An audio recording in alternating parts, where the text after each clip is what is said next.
Good afternoon, everyone, and welcome to the National Youth Leadership Conference 2024. We are pleased to have you all here for this biannual event that never fails to inspire and challenge us. My name is Sana Sake. And my name is Sachi Kurian. We are both so excited and honored to be your hosts today. It's a special moment for us as EnspirED alumni to come back here where our own journeys as MCs began. The winners of today's competition will get to experience this incredible opportunity next time. That's right, Sachi. It's amazing to reflect on our own paths since winning EnspirED 2022. Just so you get to know a little more about us, I'm currently in my senior year at Drexel University studying health sciences on the pre-medical track. And Sachi, you're tackling something equally demanding, aren't you? Yes, I'm also starting my senior year at Rutgers University in New Brunswick, where I'm studying biomedical engineering and computer science. We both sure have come a long way since standing where our participants are today. Exactly. It's this journey of growth and discovery that makes this event so special. Every 2 years at this event, we have amazing ideas presented from a very talented and hand-picked group of young individuals. I have no doubt that yet again this year, we will have some incredible speeches and ideas presented. So as we gather here today to explore the art and impact of communication, we are privileged to be guided by a panel of esteemed judges. Each brings a wealth of expertise and a unique perspective on leadership, innovation, and strategic thinking.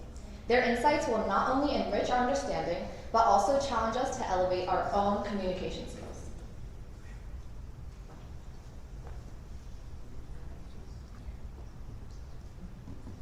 And with that, I would like to introduce our three distinguished judges.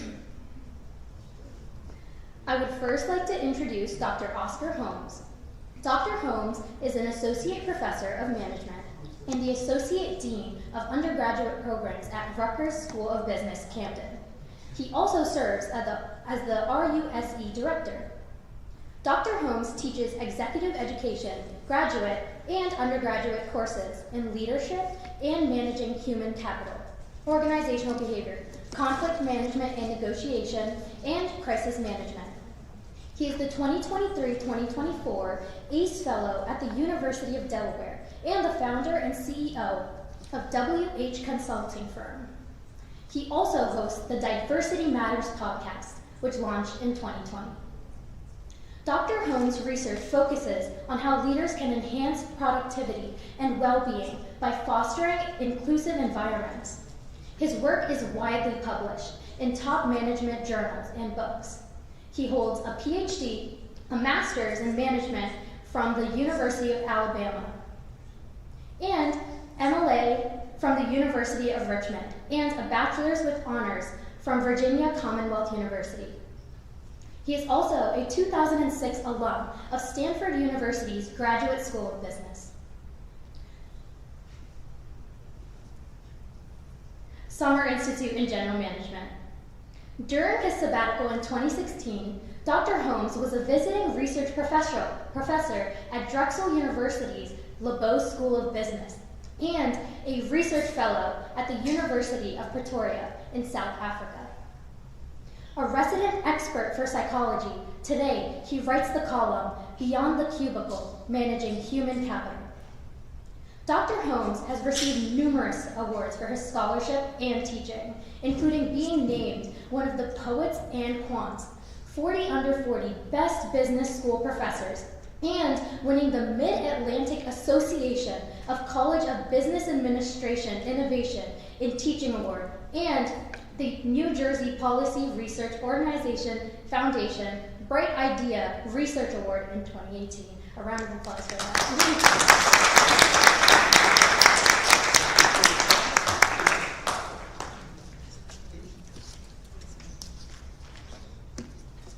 Our next judge is Ms. Nedra Kumar. Nedra Kumar is a distinguished Treasury sales leader with a proven track record of driving growth and turning around business. As a managing director at the Bank of America, she expertly manages a portfolio worth over $100 million, focusing on complex global clients in the pharmaceutical and medical device sectors. Netra is celebrated as a thought leader and trusted advisor, having collaborated with S&P 500 key accounts across 6 continents. She has led teams of up to 200 members, always ready to tackle tough business challenges with passion and determination. Her success stems from her ability to create engaged, collaborative, and disciplined teams, foster staff development, and build trusted relationships with Fortune 500 key accounts. She is a sought-after speaker at prestigious global conferences like Eurofinance and Women in Payments, where she shares her valuable insights and perspectives. With a rich global experience, Netra has advised clients worldwide and led diverse teams in India and the United States. She has twice been nominated for Bank of America's Global Diversity and Inclusion Award for her significant contributions. Additionally, she is recognized for her service within the organization, playing a pivotal role in the Global GTS Employee Satisfaction Council and leading initiatives like the Women's Leadership Council P10 program and the Women in Treasury series.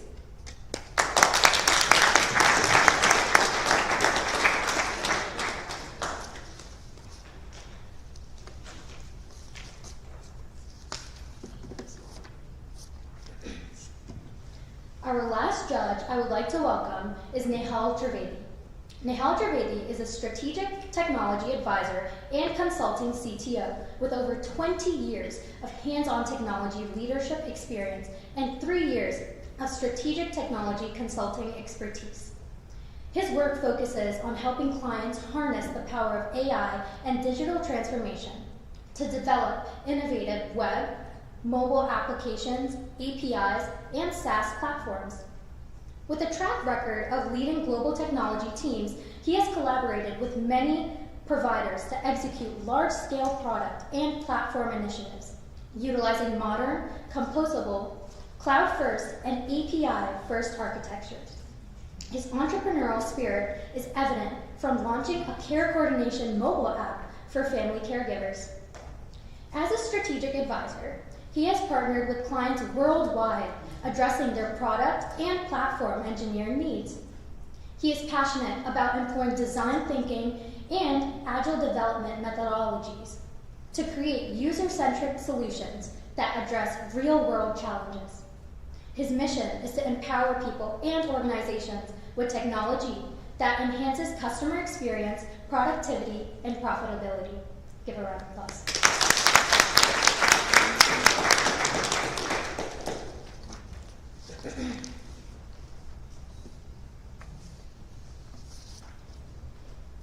Before we get to our speakers, Sana, I'm curious. When you think about the rituals we grew up with, how often do you pause and really try to understand their meaning? That's an interesting point, Sachi. It's easy to go through the motions without grasping the deeper significance behind them. Exactly. It's about connecting more meaningfully with our traditions. Speaking of meaningful connections, our next speaker is someone who embodies the blend of tradition and modernity in her pursuits. That's right, and from what I hear, she's been exploring this blend not just theoretically, but in a very practical and personal way through her passions. Indeed. It's this kind of curiosity that enriches not only personal growth, but also our understanding of the world around us. Consistent curiosity and unfaltering authenticity is what you will first notice when you meet her. An upcoming sophomore at the University of Michigan, Ann Arbor, she is studying computer science to explore the fascinating intersection between artificial intelligence and human connection. Beyond her academic pursuits, Sanjana is a trained Kathak dancer with over a decade of experience. Her love for this art form continues to flourish as she embraces new opportunities to grow as a dancer in college. Her speech title is Puranam. Let's welcome Sanjana Kulkarni to the stage.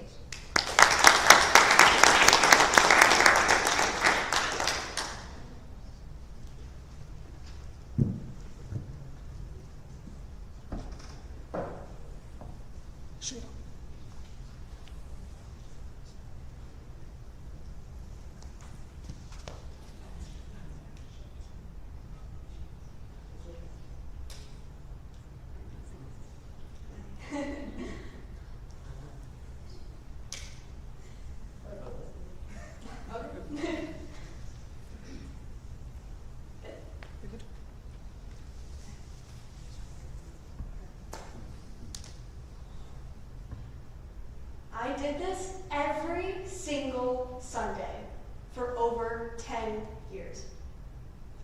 As a classically trained Indian dancer, the first lesson I was taught was when to do pranam and how to do pranam. Before every practice, after every run-through, before getting up on that stage, and after my performance. But in those 8 years of dancing, I never once thought to ask, why? I mean, at the end of the day, did it matter? I was being the good student. I was doing what my teacher told me to do. Why did it matter that I didn't understand that significance?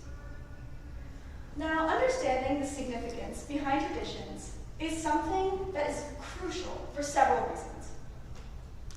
It helps us to foster that deeper connection and enhance our experiences.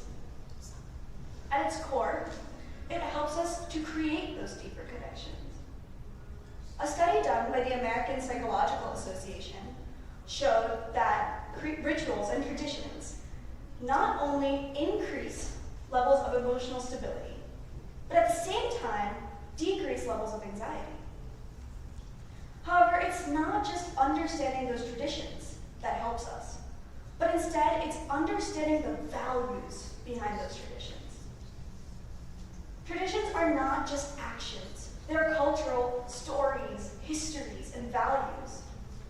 Recently, the National Institute of Health did another study, and they found that individuals who connected with cultural rituals tended to have a stronger sense and definition of community.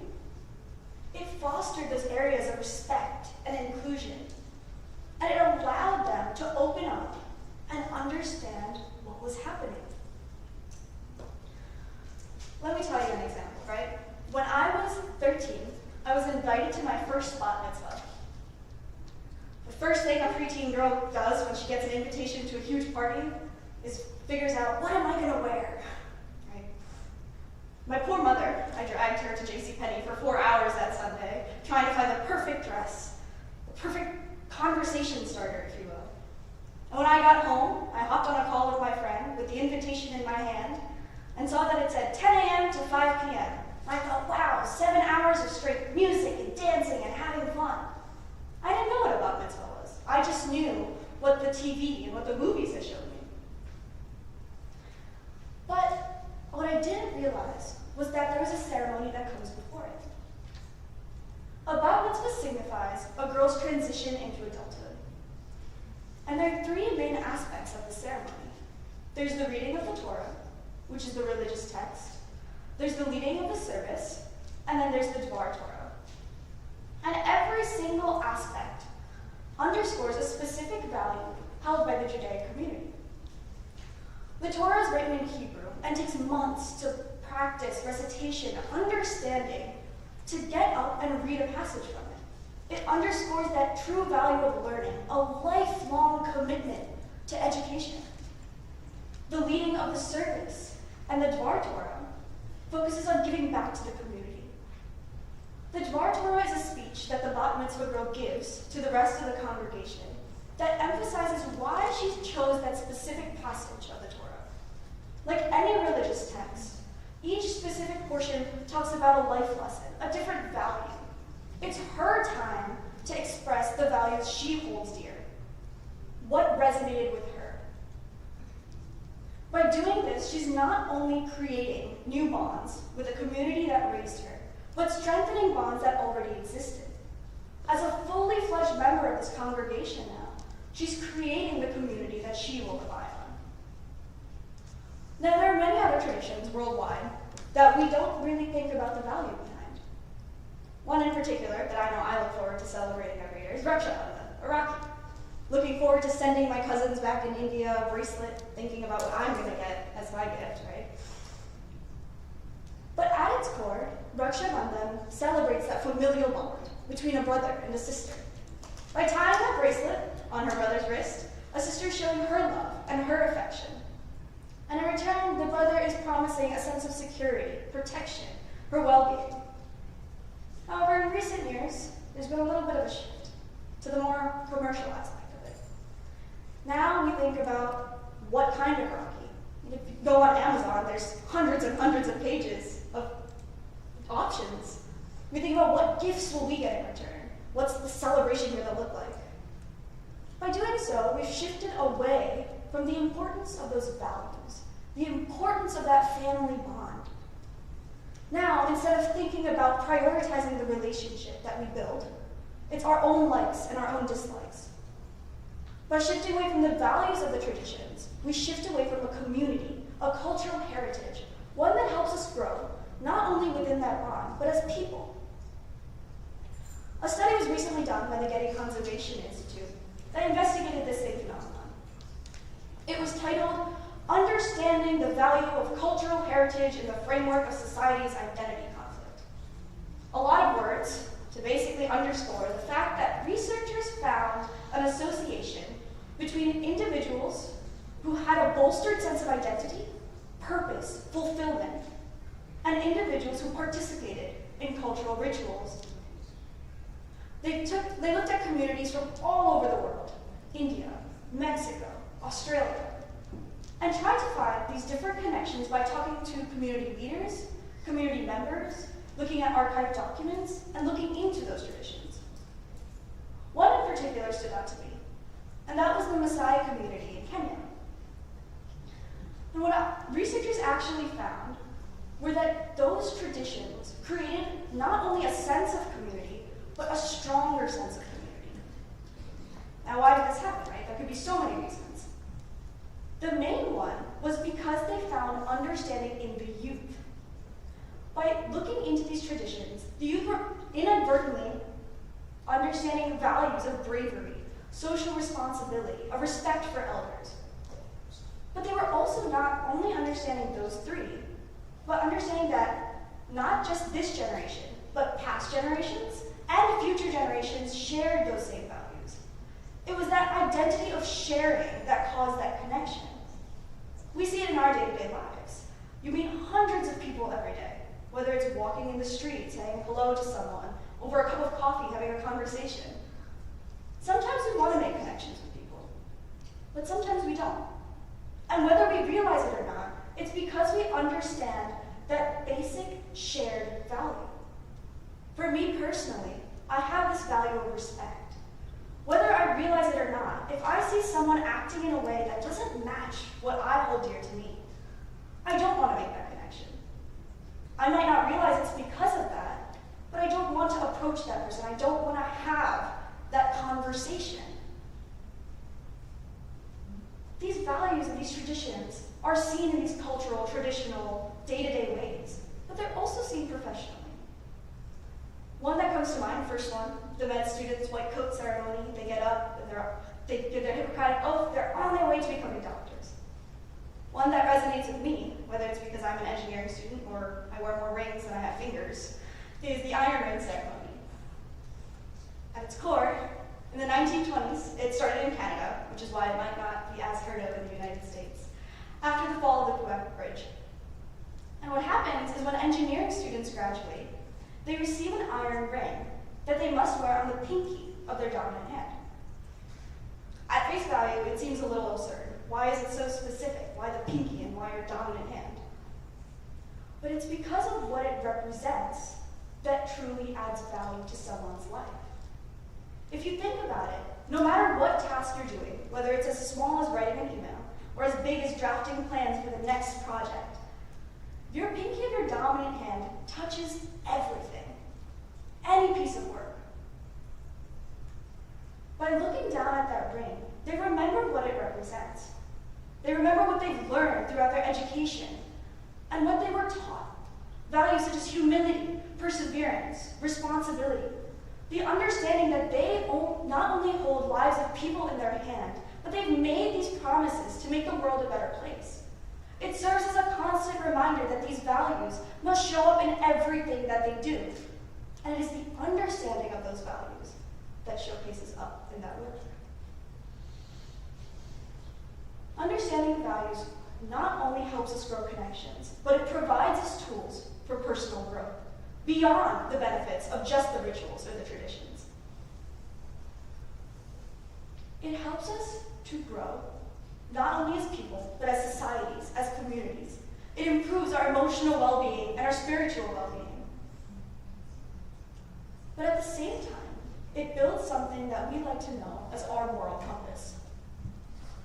It helps us to understand, why do we wake up and make the decisions that we do every single day? Today, why did I wake up and choose kindness? I have these values of respect, of empathy, of compassion. That is why I do it. It is this moral compass that guides us, whether it's throughout life, communities, societies, as individual people. We tend to grow. As a college student, I have more than enough growing left to do. I've just started. But I decided that one day I would take dance with me to school, and I still do. I dance in Michigan. But before I left, I decided I wanted to understand, why do we do prom? I did it every single Sunday for 10 years, and I never thought to ask that question. So halfway through my senior year of high school, I approached my dance teacher and I asked her, why do we do this before every practice, before every performance? What's the point? She looked at me a little surprised, and she was like, "You've been dancing with me for 8 years and you've never thought about this before?" I said, "No, because to me it became a muscle action, just a memory that I knew I needed to do, something to fulfill, to check that box." And she looked at me and said, "Sunshine, it's a way to show gratitude. Every single part of pranam says thank you to something or someone else. The touching of the earth. Thank you to Mother Earth for allowing me to dance on her. The touching of the temples, the eyes, and the ears. A thank you to my audience for taking the time to understand, what message am I trying to portray as a dancer. I'm doing these actions, but to showcase a message, to showcase a value, and as a thank you for taking the time to think about it. The touching of my heart, to thank my gurus for teaching me, and the bowing of the hand to thank the divine for allowing me, both mentally and physically, to perform something that I am passionate about." Those values of gratitude, respect, compassion, is something that I took with me, not only as a dancer, but as a person. I now understood the value, the significance behind that simple thank you. Something as small as opening the door for someone else, saying thank you. It helped me grow as a person, as a dancer, as a contributor to society. And now, I want to thank you for allowing me to express my beliefs on the fact that the understanding of the value is what makes it a tradition. So with that, pranam.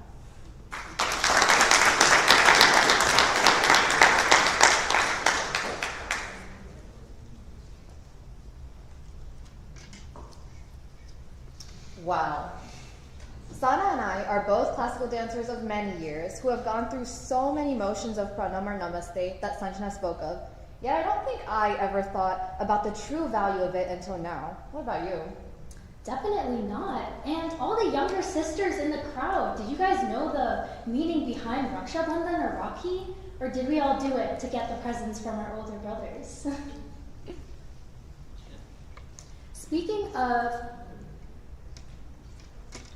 I would now like to ask the judges if you have any questions. So you talked about, it seems like there were 4 things that you talked about. You talked about traditions, you talked about values, you talked about a moral compass, and you talked about symbolism of a lot of the gestures. We live in a diverse society where people coming from different parts of the world would have very different symbolisms. So how do you reconcile the fact that you talked about connections, but people coming from different parts may have different ways to articulate the values or different ways to use symbols, and how would you bring it all together in a diverse environment where people come from all different parts of the world? Yeah, sure. So I think diversity is such a huge part of our world today. We see it at school, we see it in the workplace, and I think it's a great thing. But it also happens in traditions. We see them coming, as you said, they're expressed in different ways around the world. But I think the thing that brings us all together, I believe that the thing that brings us all together, is the fact that those core values at the tradition are pretty universal. Those values of respect, compassion, empathy, the building of bonds, even no matter how the tradition is expressed, those values are at its core. And by understanding them, we tend to build bonds even with people who might not celebrate in the same way that we do. You see, a lot of cultures have traditions that are coming of age traditions that emphasize As I said, those values of lifelong learning, of community service, of giving back. And by understanding those values that are at its core, no matter how they're expressed, we still tend to build those connections and those deeper bonds. So what would you say to somebody who says traditions are norms, and if you want to evolve, norms are meant to be broken, rules are meant to be broken, traditions are meant to be broken. You can't evolve if you stay with the same traditions. What would you say to them? I think evolution, in terms as a society, is something that we look at from so many different lenses. But in terms of people who say that traditions are meant to be broken, I feel that those values, although they're expressed as traditions, it's those values that we see in our day-to-day lives that can be expressed in that way as well. So even if they're broken as traditions, even if they're broken as norms, that's between a person and what their beliefs are. But those values we see in such basic day-to-day interactions, working with a team, which is something that we do, corporate, school, personal, whatever it might be. We're just having a conversation, the ability to hold a conversation, listening to others. We still hold these values, even though they're not expressed in the traditional sense. We're still understanding those values and fostering those connections, through those values. Good, thank you. Yeah. Good answer.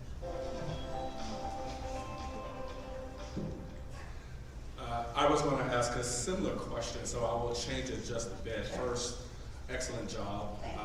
I was not familiar with the topic, and so I just learned a lot from your presentation, so just kudos to you for that. Thank you. Presentation was really well done. So piggybacking off the question, some people would argue that traditions perhaps can maintain the status quo.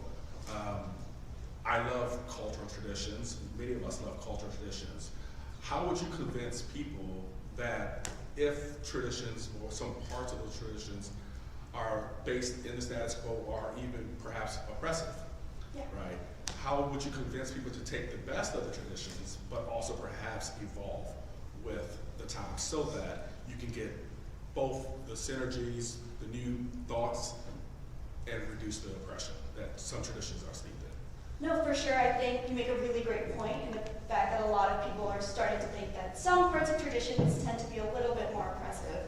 But I think as we evolve as a society, traditions are evolving with us. A lot of parts of traditions are being changed there to help overcome that fact. But at the same time, it's still keeping that message, right? So the first one that comes to mind is a lot of wedding-based traditions tend to kind of hold that oppressive action, but they're still being changed to convey those values of that trust, of that bond between those two people who are getting married, of that respect and that compassion. And so to convince people that it's not just the changing of traditions that's going to do anything to the values, right? The values are conveyed through your understanding of the tradition. So even if the tradition changes at the end of the day, it's how do we as a society, we as a community, what do we take away from it? It can be changed in any way, shape, or form. They can be applicable to any society, any community, hundreds and hundreds of years down the line. That's what makes them traditions. But it's the fact that we as a community have this understanding, this shared understanding of these values, and that's how we're going to grow, and that's how we're going to create these new bonds. Yeah. Sanjana, absolutely fantastic job. I echo what Oscar said, and great job navigating the questions as well. Thank you. I think I had a question, kind of which is a follow-up to what Oscar asked. So I think it's important, while we focus on our traditions and, we focus on continuous improvement to take those traditions along, like you rightly said. So can you give me an example of a tradition that you probably challenged and what the outcome was and how you went about doing that? Sure. So in terms of a tradition that I've challenged, it's a really good question, actually.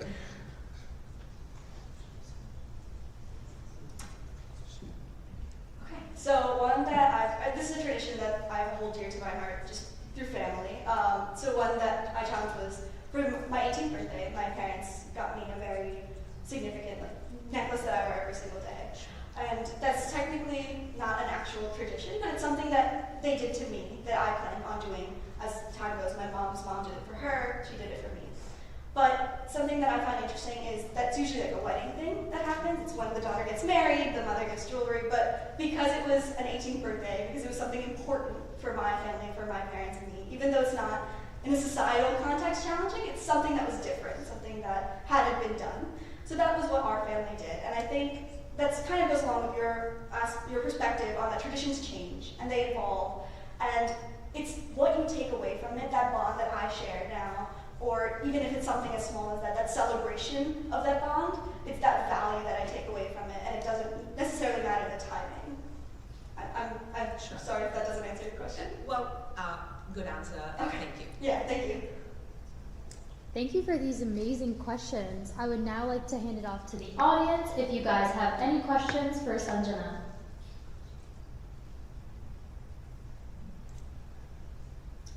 We have one question. So what role do you believe that younger generations play in maintaining these traditions and these emotions and values? I think that's a great question, and I think that the study also talked about the younger generation's role, and it's their understanding of the fact that it's not just past generations that share those values, but it's going to be the future generations, right? They're going to be the starting point for those future generations. The fact that they continue those traditions onwards, that they teach these values, will contribute to that community understanding, will grow that community understanding. And as time shifts on, as we've discussed, we'll change those traditions, but at the core, those values are what's going to be the same. Thank you. Yeah, of course. Thank you so much. Now, before we move on to our next speaker, I just have a quick announcement. You'll see on everyone's table, we have a piece of paper with the QR code on it. If you scan that QR code, you will be able to see today's itinerary on it and the order of speakers. Thank you so much.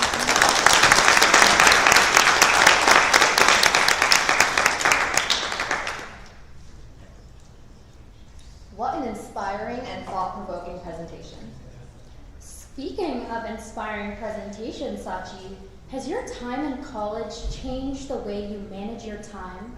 Would you say you've become less of a procrastinator? That's a good question, Sana. College definitely forces you to juggle multiple priorities, doesn't it? I've had time to become more disciplined, especially with balancing my studies and extracurriculars. But I have to admit, there are still moments where the allure of Netflix, of a Netflix binge, can be pretty tempting. What about you, Sana? Absolutely, Sachi. It's all about finding that balance, and sometimes learning it the hard way with a few all-nighters is acceptable. And speaking of which, our next speaker has chosen a topic that I think might just help us improve even further. Definitely. Everyone, it's time to welcome our next young visionary. Methodical, focused, and unwavering commitment to reach grand heights. A sophomore at the University of Maryland, Baltimore, he is specializing in computer science and is passionate about new technologies. When he is not coding, he's on the tennis court competing in state tournaments. He also has a love for photography, capturing the beauty of the world to unique stories. He aims to blend his technical expertise and artistic expressions to create innovative solutions for our future. His passion for new technologies and artistic expression drives him to seek innovative solutions for the future. And today, he's here to talk about something that we could all use a lesson in, the procrastination formulation. This is definitely a speech Sachi and I need to hear. Maybe it will cure our last-minute preparations. So without further ado, let's give a warm welcome to Pranav Krishna.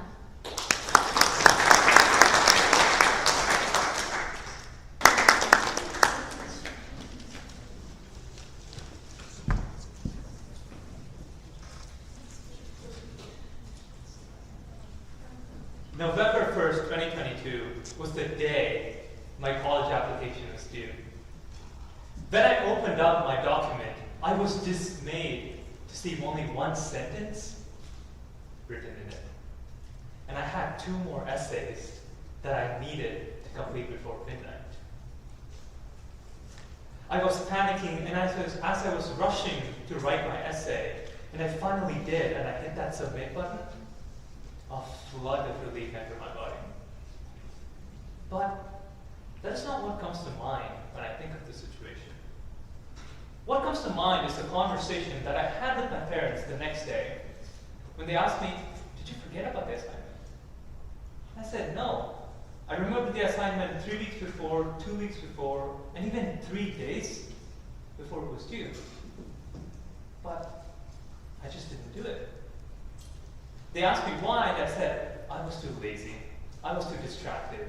I had other tests to study for and other things to do, and I just didn't find the time. Both of us knew that I was giving excuses at that moment.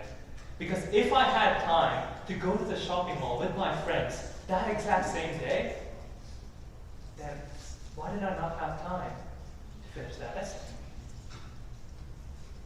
We've all had these tasks where we always procrastinate on, and even the thought of them can make us feel stressed and overwhelmed. But why is that? To understand why, we have to go back to 1979, where a researcher by the name of Robert A. Pirsig described one of the most influential job models known today. He called it the job decision latitude model, and he randomly pulled workers across the United States and asked them 3 simple questions. He asked them about their job demands, how much work they had to do, how much things they had to accomplish in a certain amount of time. Then, he asked them about their control over their job. Did they choose to do the job or not? Or how much freedom they had over the end product itself? And finally, he asked them about their stress levels while doing the job and after completing it. And even measuring their exhaustion rates and their depression rates, what he found surprised him. He assumed that job demands, workers who had more job to do, were the most stressed, but what he found was job control that correlated with stress, that correlated with feeling overwhelmed. In fact, people with high job demands, but with more control over their work, were one of the happiest in the entire survey, and happiest in the entire group. But it was people with low control over their jobs who were the most depressed, the most anxious, and the most exhausted and stressed in that survey. Generalizing this to our lives, we see that it is not the task that we have to do that creates stress in our mind, but it is a number of tasks that is outside our control. Tasks that we feel like we are forced to do every single day. And those are the source of our stress, source of us feeling overwhelmed. We become prisoners in our own expectations and our obligations, and our fear of consequences is the sole motivator for these tasks. And we have this sense of hopelessness because we're not the ones driving, but we're the ones being driven, being dragged by our obligations. When I was 13, my parents were keen on me learning an instrument. Even though I loved to play music, I never realized that learning music was a completely different ballpark. I imagined myself playing my favorite songs and strumming to the rhythm that I loved. But when my classes started, reality quickly sank in. I realized that learning music is different than playing your favorite songs. I spent hours memorizing notes and chords. I spent hours memorizing music theory and practicing them over and over again. And my initial sense of excitement turned into dread every single time Tuesday rolled around for my classes. And I would stress about the practice that I've been procrastinating on all week just to do them an hour before my class started. I wanted to drop out, but the fear of confronting my parents made me continue, made me stay. And research shows that the single most important trigger for procrastination is not lack of motivation, it's not lack of discipline, but it is avoidance of stress. It is avoidance of feeling overwhelmed, which stems from the task we have to do, that we feel like we are forced to do every single day. For 15 years of my life, I believed I was lazy. I believed I was unmotivated, and I believed I was disinterested in what I had to do. But I never realized that the problem was not only with me, but the way I viewed work itself, the way I structured my work. For years, I believed procrastination is terrible for you. It increases stress, and it encourages poor time management. So why would you procrastinate? Well, I have changed my mind about procrastination, and now I want to change yours.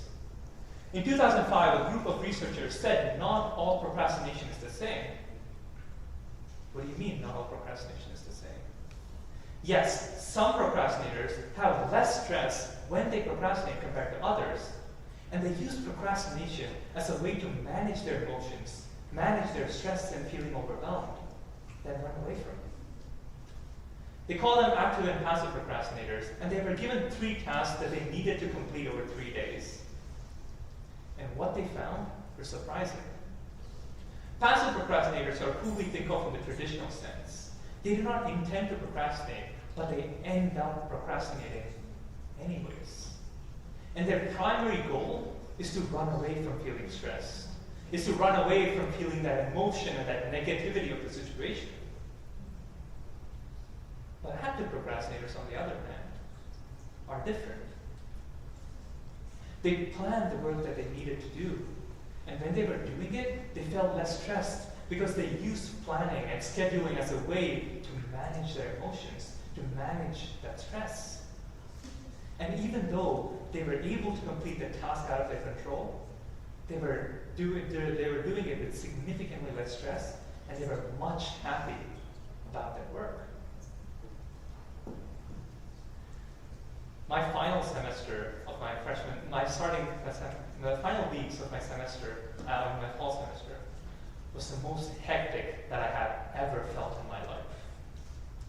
This being my first finals, I focused all of my time on studying for 3 of them that I had completely missed a 10-page essay that I needed to write. And I had to write an argumentative essay in 4 days. The old me would have absolutely panicked. I would have spent my afternoons sinking my time to watching television and YouTube. And I would have stayed up till 1 trying to write and refine my essay. This way, my tasks are in complete control over my life. And my primary goal was to avoid feeling stressed, was to run away from it, not finish the work itself. Now, I again chose to procrastinate. But this time, I did it actively. Before writing my essay, the first thing that I did was plan out how long it's going to take me. First 2 days, I'm going to write an initial draft, and in the next 2, I'm going to refine it and make it the best that I can. Even though the task is still out of my control, my ability to plan my task and manage that stress was the key here. But I don't understand. Isn't this the same as passive procrastination? What is different here? What is different is the task that I chose to do when I was not writing my essay. This time, I chose to do tasks that are in my control, tasks that I wanted to do, tasks that I chose myself.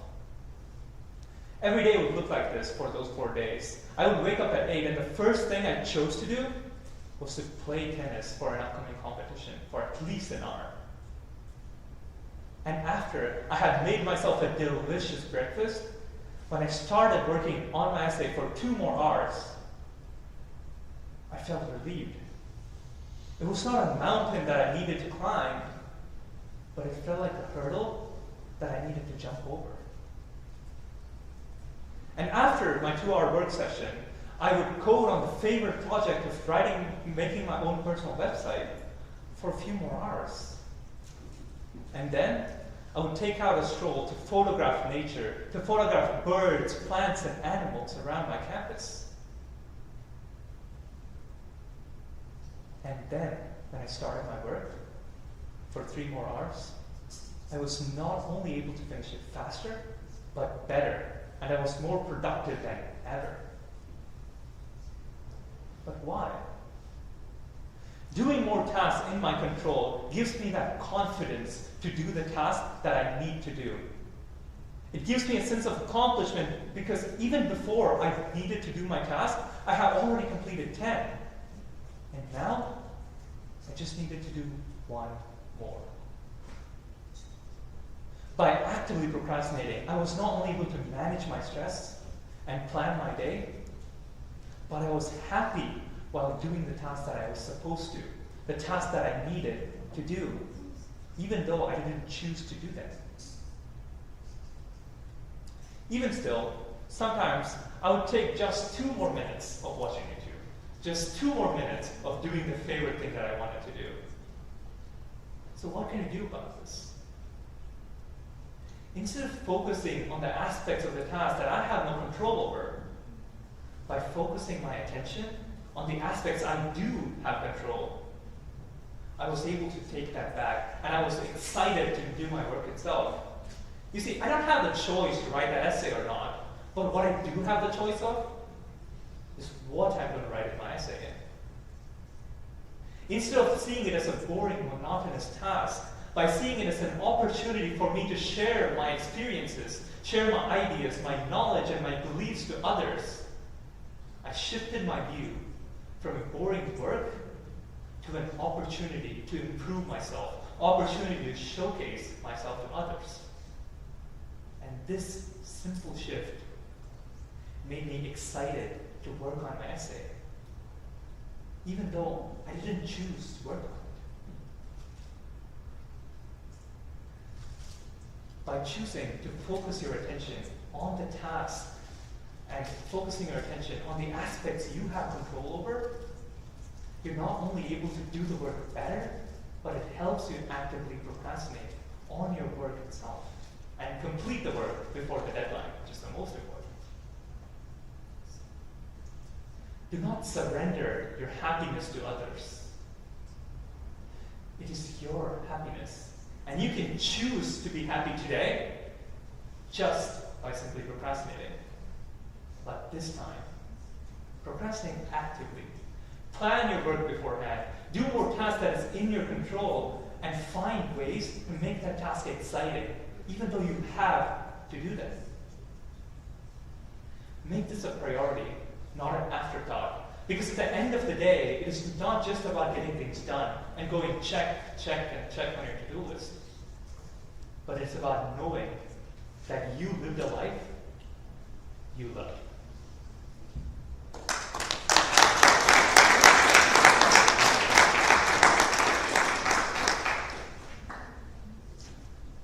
Awesome job, Pranav.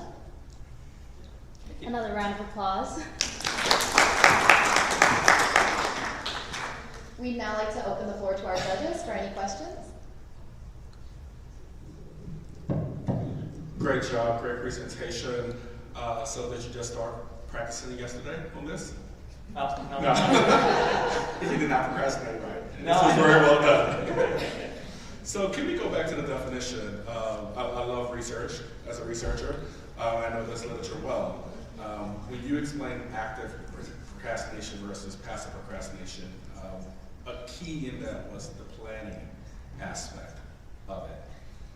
So based on the definition that you offered us and the fact that I think most of the argument was about whether or not you had control over the activities, that would motivate you and reduce the stress.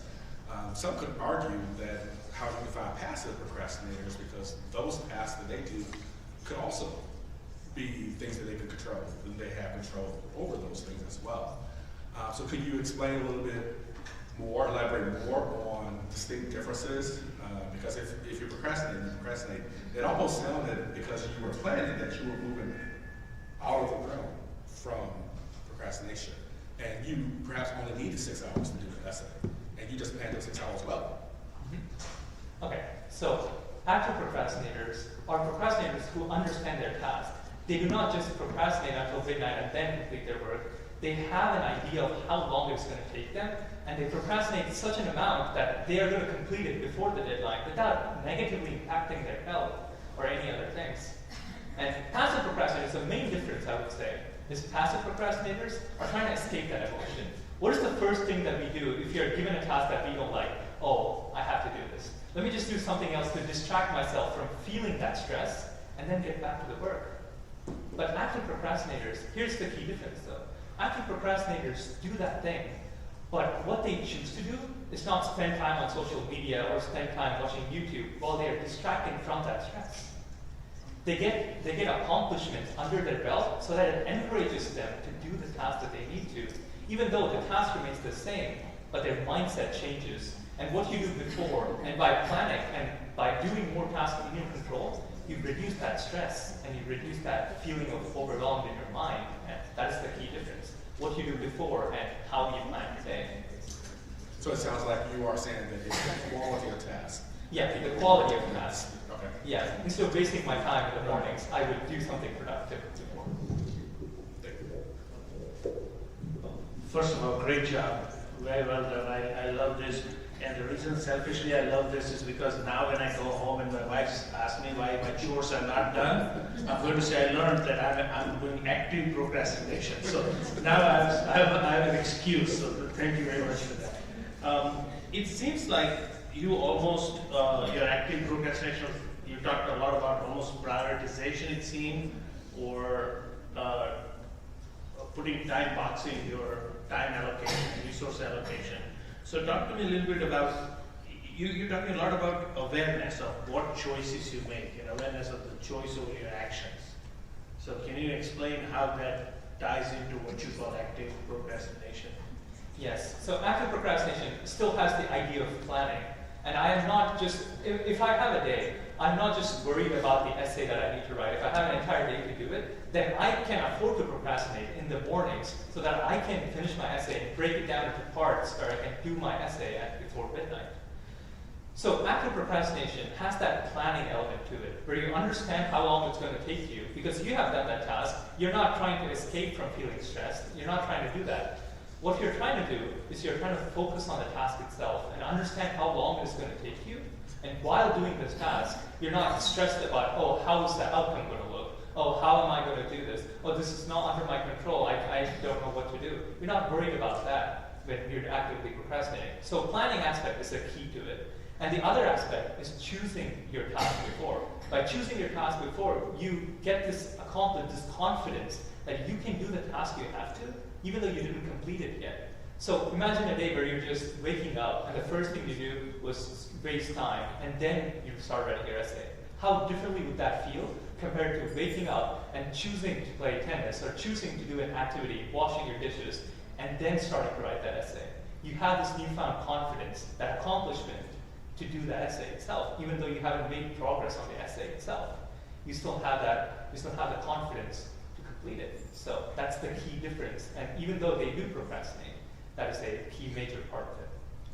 So what you're telling me is okay for me to watch the Olympics first before doing the dishes after dinner. That's what you just told me. That's fantastic. Thank you.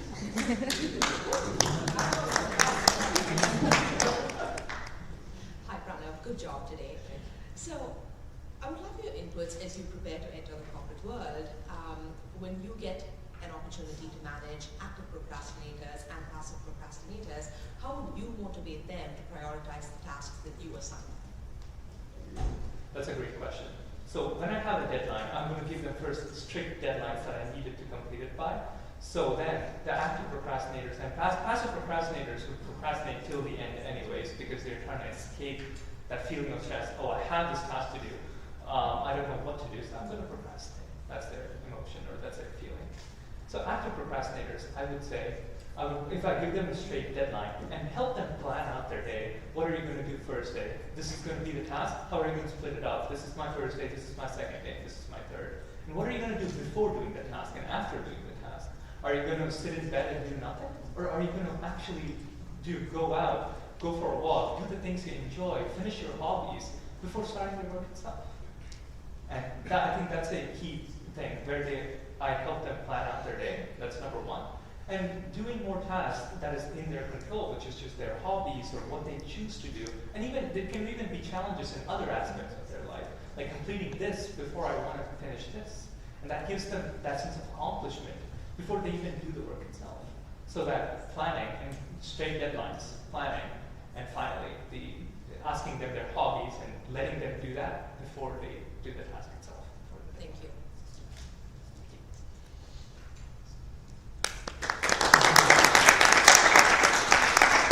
Audience, any questions? Feel free to ask. So I think time management in general is a very important topic.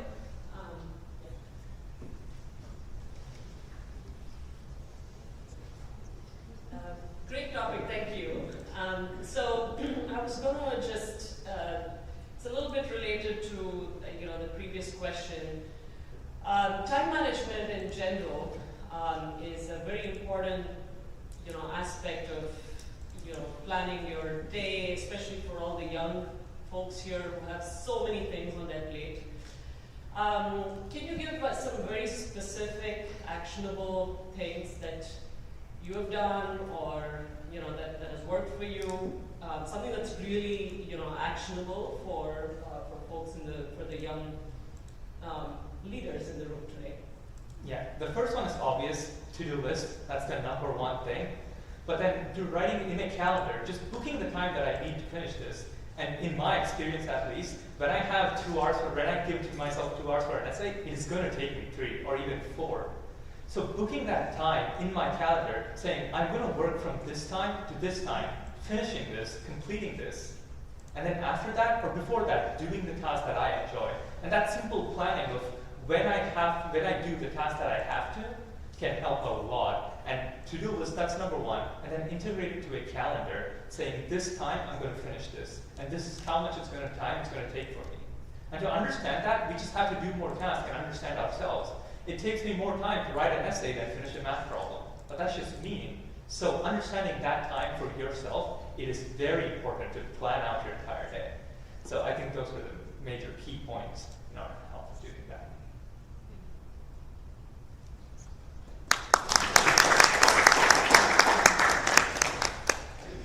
Awesome job, Pranav. Thank you so much for that inspiring speech. Me and Sana have been best friends for a long time now, and I've watched her grow into such a responsible and organized young lady. She now works as a phlebotomist, medical assistant, and volunteers at a hospital all at once, and I have no idea how she manages it all. She is literally Miss Responsibility and Organization right here, but I have a feeling that it wasn't always like that. Sana, I'm curious to know, what's your craziest or most significant story of procrastination that you have? Thank you, Sachi. I remember when I was in 2nd grade, so a decade ago, I had a science project, and most of the kids in this room probably had a science project in elementary school where we had to have a trifold. Now, I had the science project on Friday in the morning, and I knew that I hadn't started it yet, and it was 8 p.m. on Thursday. I dragged my brother, I dragged my mom, my dad, his friends. We all ran to Staples to just get this white trifold. I brought it home. I had no idea what to put on this science trifold. I had everyone with their laptops open, phones open. We all had to procrastinate. We all procrastinated doing this science project for so long, but in the end, we got it done because I had the help of my brother's friends, him, and my parents. So yeah, that's one story that I remember from elementary school. This is kind of unbelievable because I have the exact same story. How many of us have experienced literally the exact same thing? Yeah, I see a lot of hands in the audience. I feel like this is a very universal experience. Now, as future doctors and engineers, we don't really have the scope for that kind of procrastination and irresponsibility. Being an engineer is a big part of me, and I'm very, very happy and excited to officially become an engineer when I graduate this May, coming May. And so with that, I have a quick little joke that I want to share with you all, considering how important it is to me. There were 4 engineers driving a car. It sputtered and died, and they pulled over. At first, the electrical engineer said, "The coil is bad. We should replace the core." Then the chemical engineer said, "No, it's the fuel. We should drain it and then replace it. Next, the mechanical engineers said it's the valve filter. We need to get in there and take it apart. After a moment, the computer engineer says, maybe we all should get back out and then get back in. Great one, Sachi. That really, I'm sure a bunch of engineers in this room could relate. Now, Sachi, why don't we play a little game? Okay, how about we play the word association game? So maybe you can just say a word, and then I will reply immediately with a word that I correlate to it. Yeah, sounds like a plan. Inspire. Miss Bria. Leadership. Miss Bria. Public speaking. Miss Bria. Combat. I don't think Miss Priya applies in that scenario, but I have a feeling that our next speaker does. He embodies hard work and charisma, bringing energy and passion to everything he does. An undergraduate at Purdue University aiming to be a consultant, he's making his mark through nonprofit work as a project consultant with Junior Enterprise Scope. Beyond his professional pursuits, he embraces life with enthusiasm. He's a passionate singer, frequently performing at recitals, and an avid MMA practitioner, constantly challenging himself to push his limits. You will spot him often at Chipotle, at the gym, or spending quality time with his friends and family, especially when they're enjoying roller coasters or traveling together. His speech title today is The Fight of Your Life.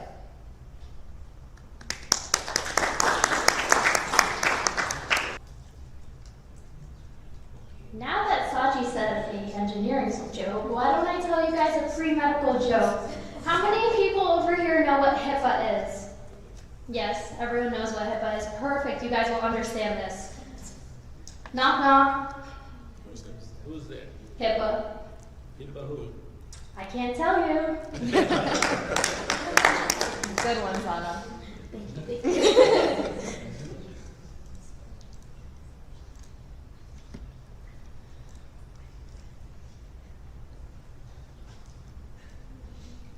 Do you guys want to hear another medical one?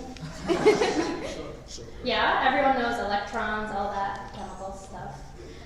Two hydrogen atoms are taking a walk, and one says, "Hey, I think I lost an electron." The other one goes, "Are you sure?"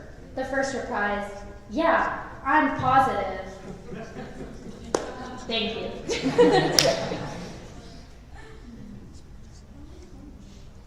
How many of us are the type of people that view the glass as half full? Okay, and how many of us view the glass as half empty? Huh, a lot of pessimists here. Well, let me tell you what the optimist, the pessimist, and the engineer say. The optimists say the glass is half full. The pessimists say the glass is half empty. The engineer says the glass is twice as big as it needs to be.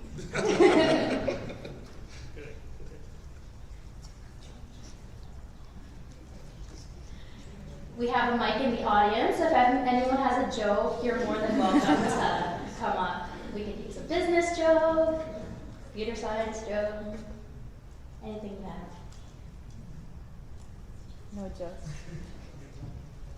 I guess we have no comedians in the audience today. Except for Sachi and I. First thing that comes to your mind? Honestly, Sana, it's usually the intensity and physical challenge, but there's often a misconception about fighting, which admittedly is kind of how I view it. I agree, and that's a point that our next speaker is eager to address. His speech title today is The Fight of Your Life. I'm definitely excited for this one. Let's give it up for Rishabh.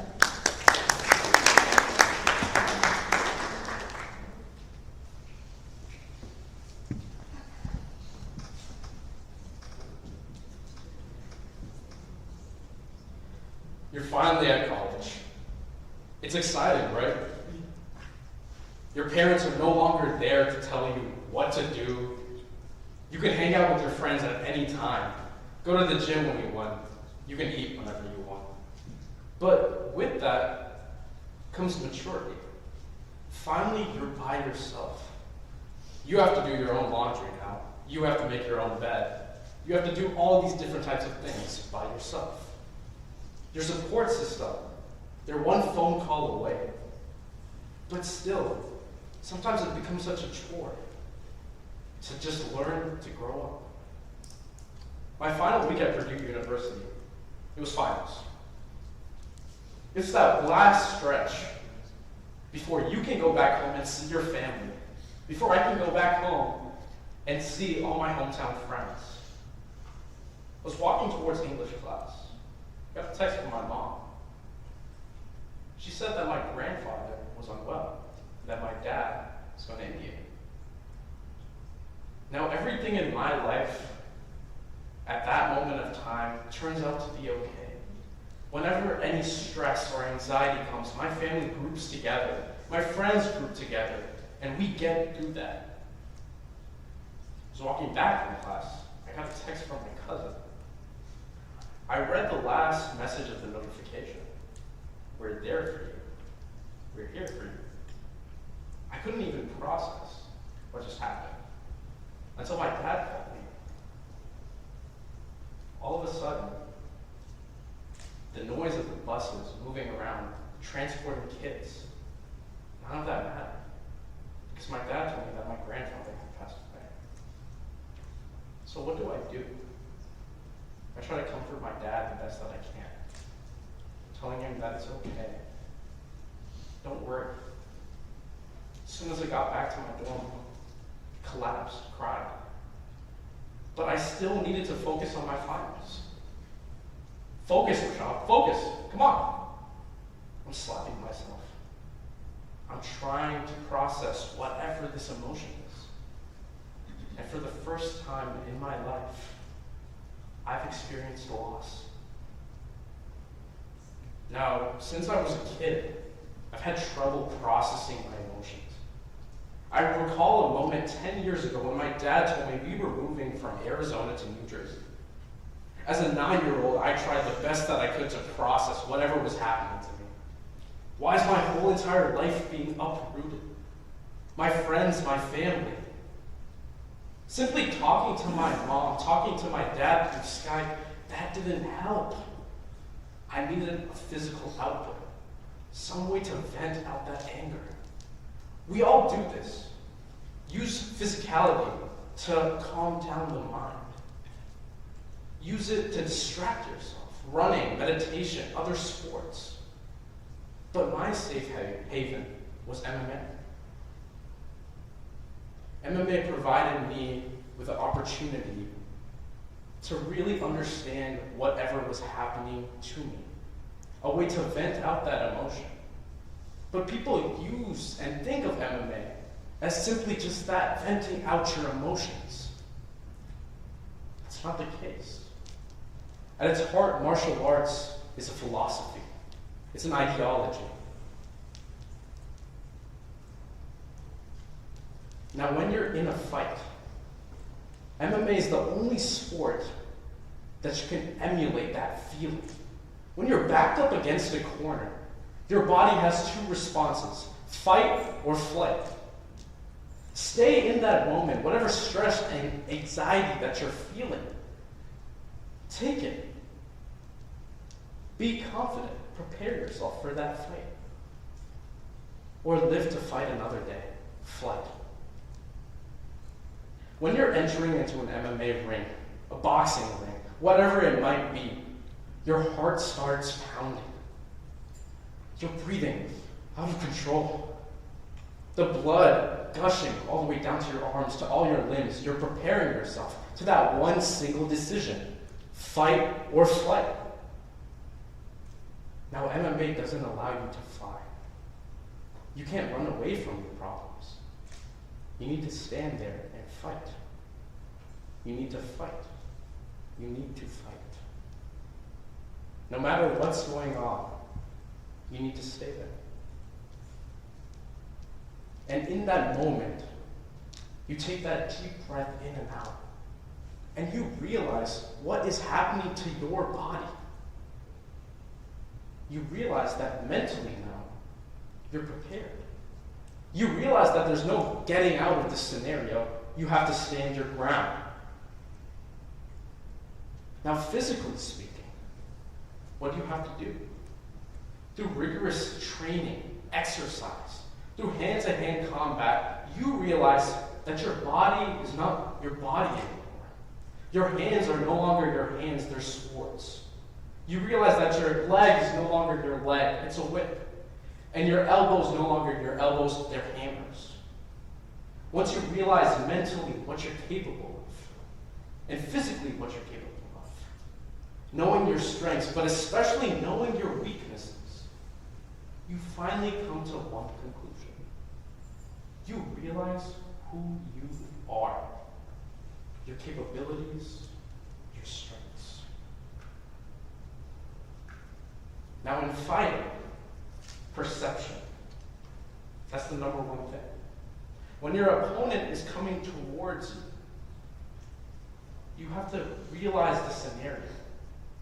Without MMA training, I'm sure that any situation that comes towards us seems bigger than life.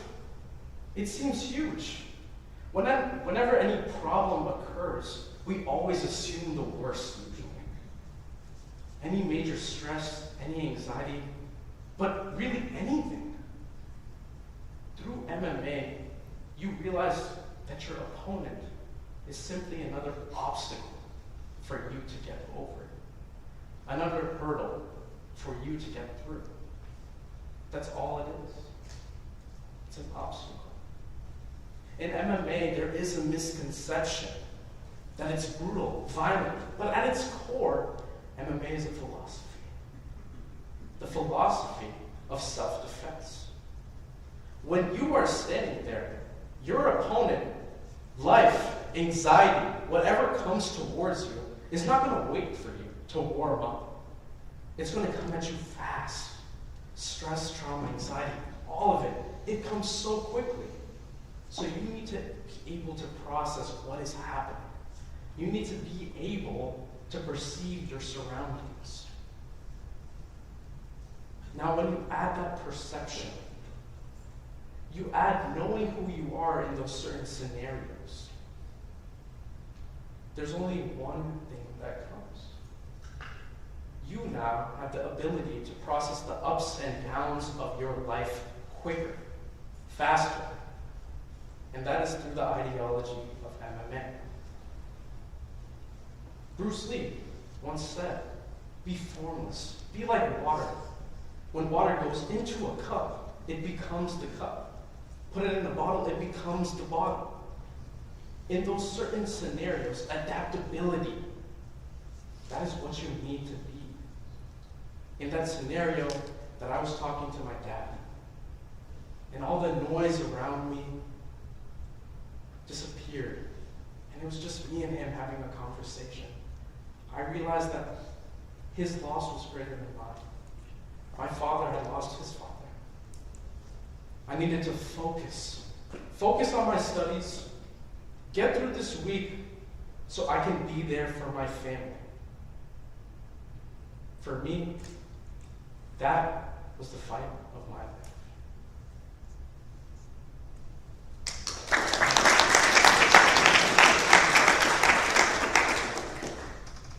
Amazing speech, Richard. I really never thought about MMA or any kind of combat sport in that way. Judges, any questions?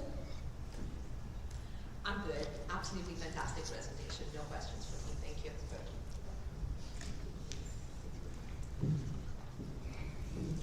Great job, and I'm afraid to say anything because you could be beat up.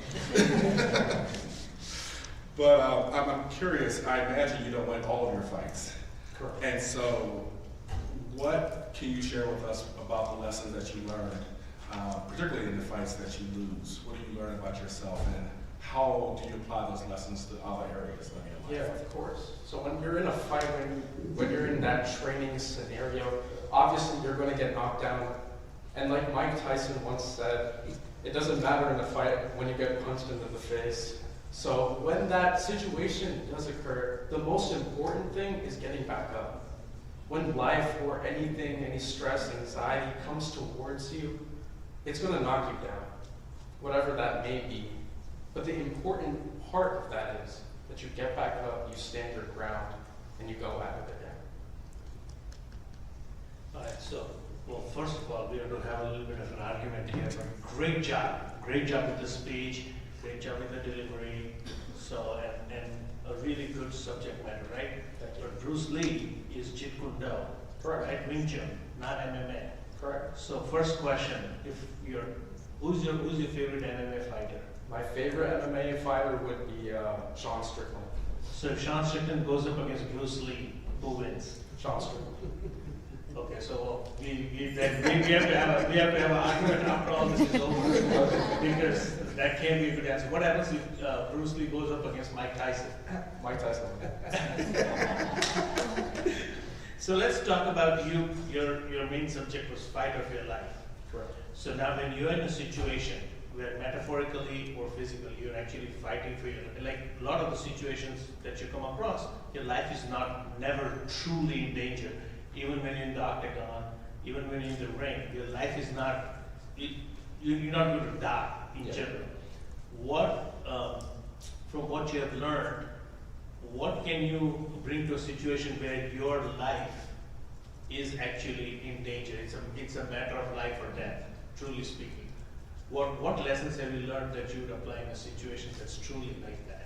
In a life or death situation. So for me, I would say that certain situations, even though it's not physically like your life is being in danger, whatever happens, however it affects your life, that real trauma, like depression or anything that does happen, that lesson that you are able to process the ups and downs because you know that you are a fighter. That mentality that you have, the fighting mentality, that's what keeps you going. So for me, like a situation of perhaps like I'm trying to get a job or anything like that, I'm going to keep on trying. I never give up. That never give up mentality is there. No matter how much life knocks you down or any situation, you just get back up. But isn't a part of this also knowing when to surrender, right? Like in any situation like this, that there is a time when you say, I got to cut my loss, take my losses and move on, live to fight another day. So how would you reconcile that with the notion of never giving up? So live to fight another day. The difference between, I talked about that fight or flight, correct? So for flight, that situation is just leaving it, running away from that.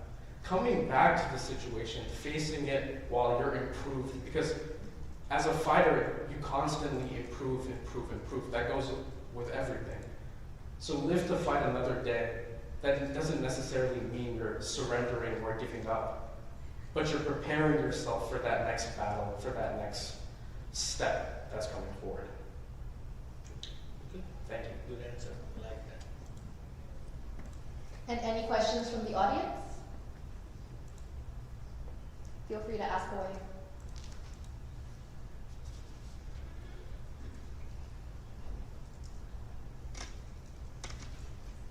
Okay, thank you, Rishabh. Amazing speech again. Another round of applause for all of our speakers for their amazing, thought-provoking ideas.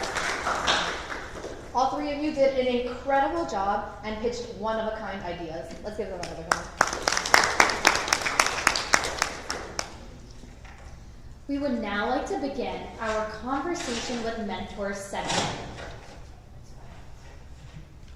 During this time, high school and college students have the opportunity to engage with these esteemed professionals, gain valuable insights, and seek guidance on your academic and careers journey.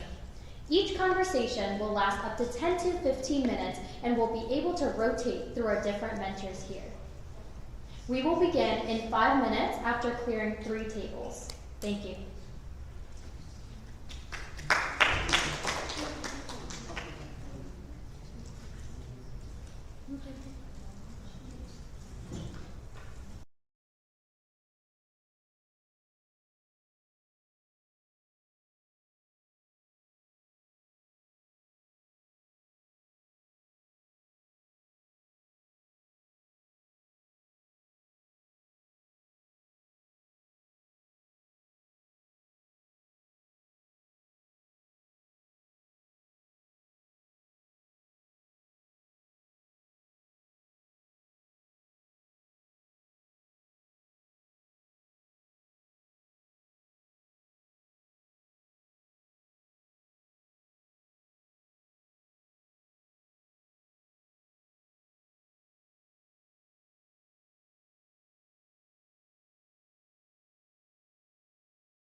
Yeah. With that being said, now we're walking into the award ceremony. You might be wondering, okay, why is she on top of the stage talking about this instead of the MC sharing it? The MCs will be coming very soon. Before that, I have an announcement to make, which is something that we do every EnspirED. We recognize people, we recognize our winners. We are going to announce winners for their leadership. The criteria behind getting an award is not a performance metric, but an attitude metric. That is what we believe in, and that is what we instill in hundreds and thousands of younger generation who are taking the training programs through Inspire Academy, because we want to create a world where the performance metric doesn't exist, but an attitude metric is what is going to determine the growth of any individual. I hope that happens one day, and we're just taking small steps right now. So with that being said, last year, July 25th, 2023, I met a person. It was a very official meeting. And the moment I started having a conversation, I felt at home. I was going through some personal troubles at the back end because there was some emergency happening back in my hometown. But the moment I started speaking, I completely forgot about what was happening. I'm able to connect. I don't know the reason, maybe the personable persona, or the empathy, or the real feeling of staying connected. And after that, I happened to recruit that person into our Wings of Inspire Academy. And then, over the past 1 year, it's exactly 1 year right now, we are on July 27th, and this person has been an amazing addition to our entire team. An organizational psychologist from Cornell, taking care of every aspect of Inspire Academy. The moment you walk in, you can completely forget about all the pressures, all the sleepless nights, the sleep deprivation. You will see this person on time. The clock can forget to strike 5. But you will see this person on top. I think we already know whom we are talking about. He doesn't know this, so he had some family trip, so he had to go. And I told one of our interns to say that, why don't you come in? We need some help with conversation with mentors. So I know I'm catching him completely off guard, so I still feel it's worth it. Welcome, Thomas.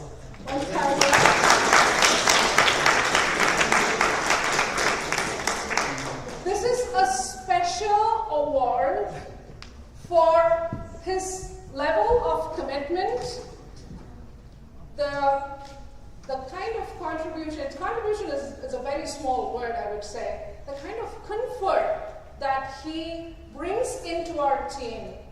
I have many of my senior trainers, who are right now working. They come here at times. When they come, the one feedback that I get is, the moment you enter the room when Thomas is there, it feels like a hangout area. Imagine every individual, every employee. I wouldn't use the word employee in here. I feel employee is so low. I said a team member, I would say, part of us. If every one of us in the corporate world, we are able to create a feeling that if I'm going to be with that person, it feels like a hangout area. Imagine the amount of growth that we can have. So thank you so much. Yes, thank you. I know we talked about that. So yes, thank you. And we also have another person who kind of, I would say, I'm a mechanical engineer, so I'm going to use gears, right? When you have gears, when they interlock, when they work together, you get a bigger result, right? When you're single person cannot do it, 2 gears working in tandem can work better. So I would say the perfect. I should not be using the word chemistry in here. It's a wrong connotation, but I still feel they have the perfect chemistry. They are identical, like brothers, but they're not. They're from two different moms, but they think alike, work alike, collaborate perfectly. Taking each other's, plus and minus and working together. Welcome, Sai. He's our tech expert. I don't know anything about technology, so he is the all in all. You already see he's governing an entire table all by himself. So thank you, Sai, for making phenomenal progress to whatever we are doing. Congratulations.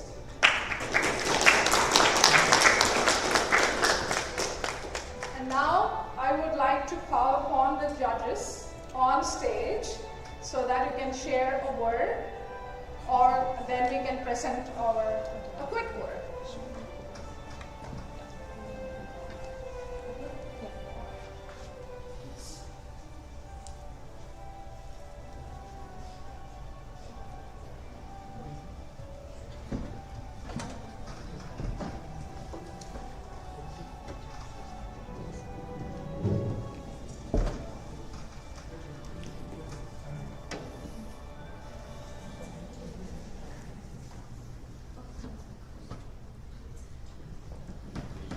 Hi everyone. I had Priya reach out to me a couple of weeks back asking if I could do this, and I jumped at the opportunity. And I must say that it's 3 hours really, really well spent. I enjoyed interacting with each of you, learning your backgrounds. I think the fresh perspective and the energy that you bring is absolutely incredible. 3 speakers, you did an awesome job. So, very, very impressed, and wishing you all the very best.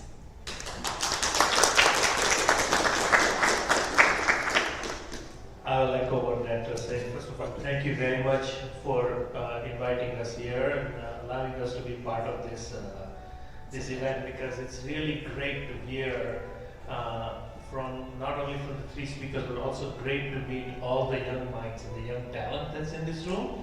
And clearly, this is the future leadership for this country and for our community. So I'm really thrilled, very happy, and I think I like to think that I learned as much as I brought into the room. So thank you very much. So the benefit of going last is I knew my colleagues here would say all the sentiments that I had, so I echo the sentiments that they shared. I am inspired from working with all of you, the minds in this room. You're just brilliant. And I am moved as an educator. I'm very moved because I know our future is in good hands based on all of the conversations that I've had with all of you in this room. And I know you're going to touch so many people in so many positive ways. And so thank you for the commitments that you're making now. That's going to pay off when you get older and out of the workforce and do just amazing things that you're going to do. So thank you for the opportunity, and kudos to all of you.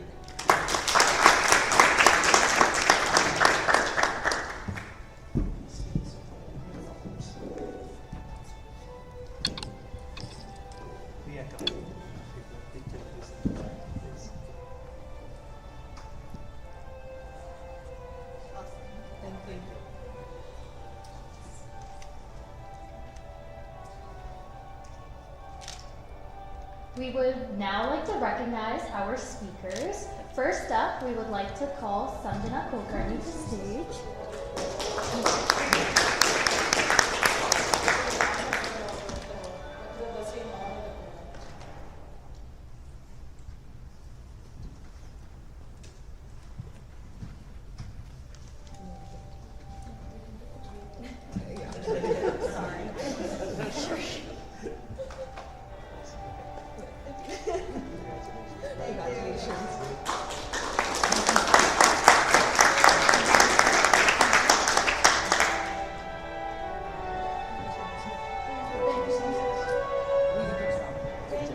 Next, we'd like to call up Pranav Krishna.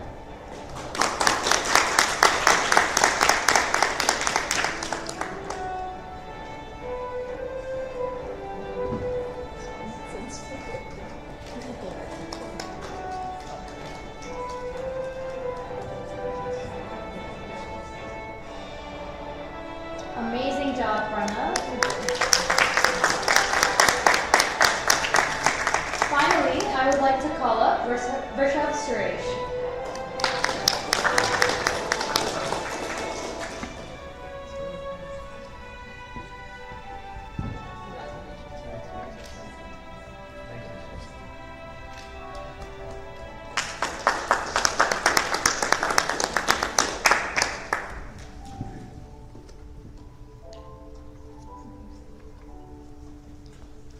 And now it's the moment we've all been waiting for.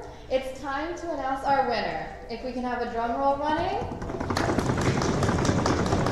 The first place winner of the National Youth Leadership Conference 2024 is Vrishabh Suresh.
You listen to these speeches.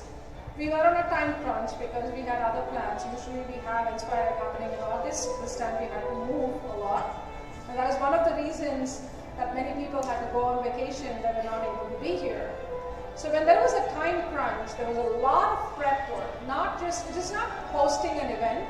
It is helping the speakers, training them, doing the rehearsals, and giving them personalized feedback. When they have those nervousness, how to encourage them. Usually in the last few years I have been doing a big chunk of that, but this year I got busy with my corporate work. I couldn't devote a lot of time. There was one person who came and told me, we will go ahead with the way it is planned, even though there are a lot of ups and downs in the journey. We will go ahead, I will make that happen for you. And that is none other than our senior most trainer, Sri Ram.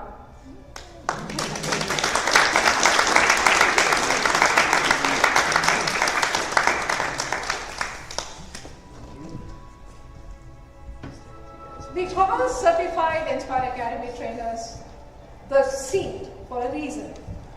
Whenever we have a challenge in front, it is very easy. There's nobody stopping us to come and say, hey, this year EnspirED is going to happen in September.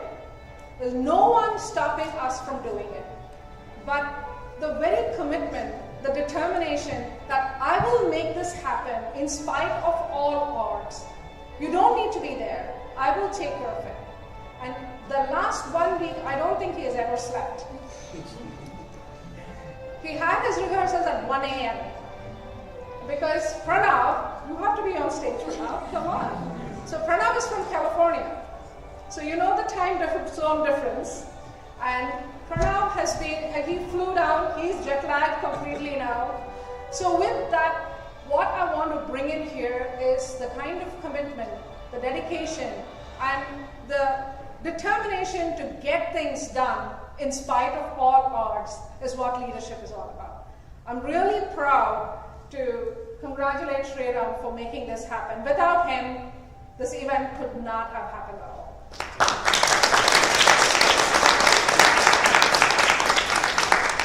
Thank you very much for joining in. I think my MCs have some proper word of thanks. presented, so I would ask them to do it. I don't want to completely take over from here.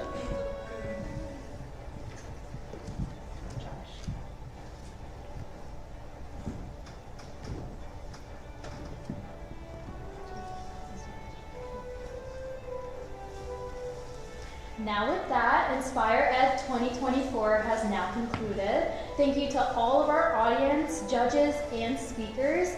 Once more, round of applause for our speakers.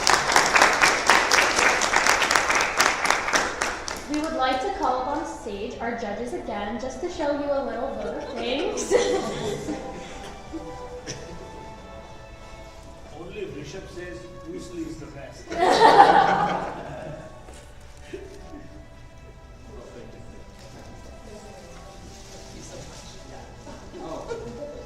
Thank you so much. Thank you so much. Thank you very much.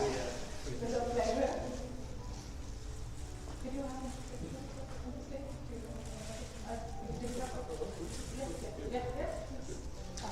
Thank you again to our judges. You guys had some very insightful questions for all of our speakers. Do you want a picture? Do you have a picture? You can stand here. Okay. Thank you so much. It's a pleasure. I would like everyone to be here after this.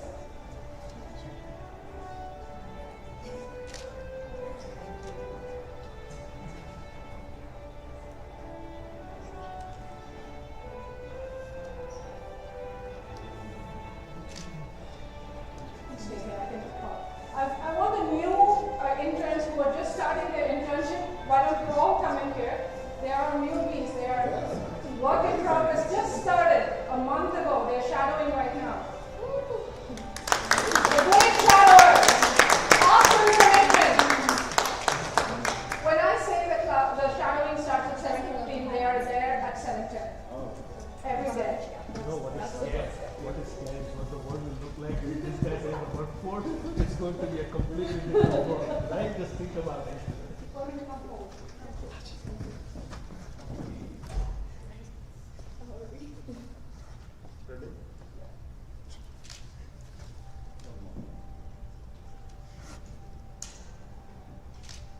And I would like to have the seat, the senior trainers, Thomas, Sai.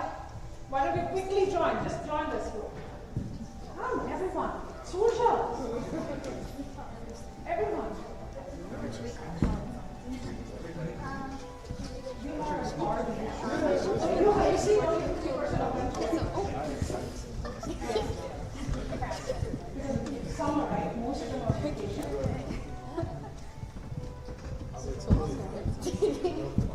Just make sure that everybody is visible. You know, put your head down. Bend a little bit. Don't fall off the stage. Stop.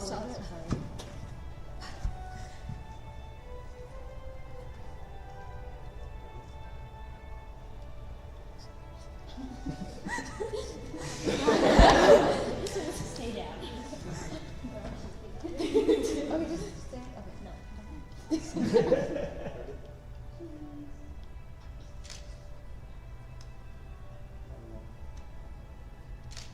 Thank you. Thank you very much.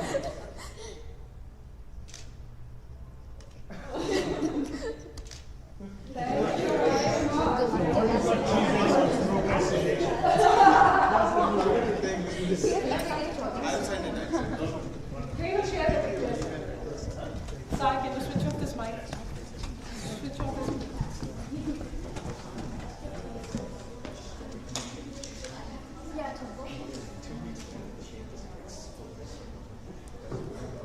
It works for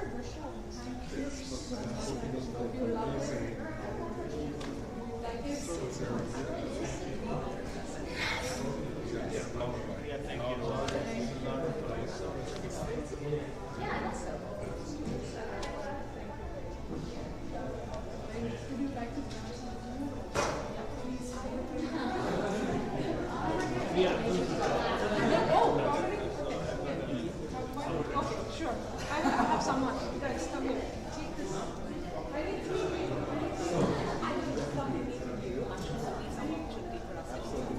So nice to